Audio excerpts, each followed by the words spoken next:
Europe's push to fund Ukraine with frozen Russian assets hit a major roadblock this week, and the resistance came from inside the bloc.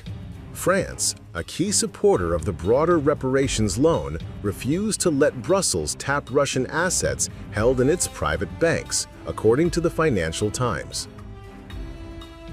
French officials told the paper that private credit institutions cannot be treated like Belgium's Euroclear, which operates under different legal obligations. And sources said French banks simply did not want to enter any discussion about transferring Russian assets to Kyiv.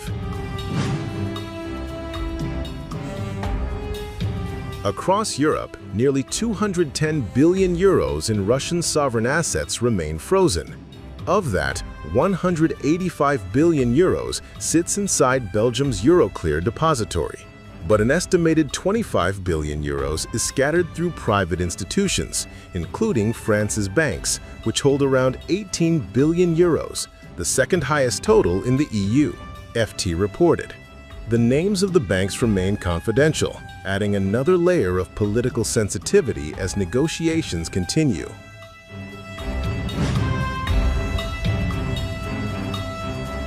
A day earlier, the Kremlin sharply condemned Brussels' attempts to seize or redirect Russian funds.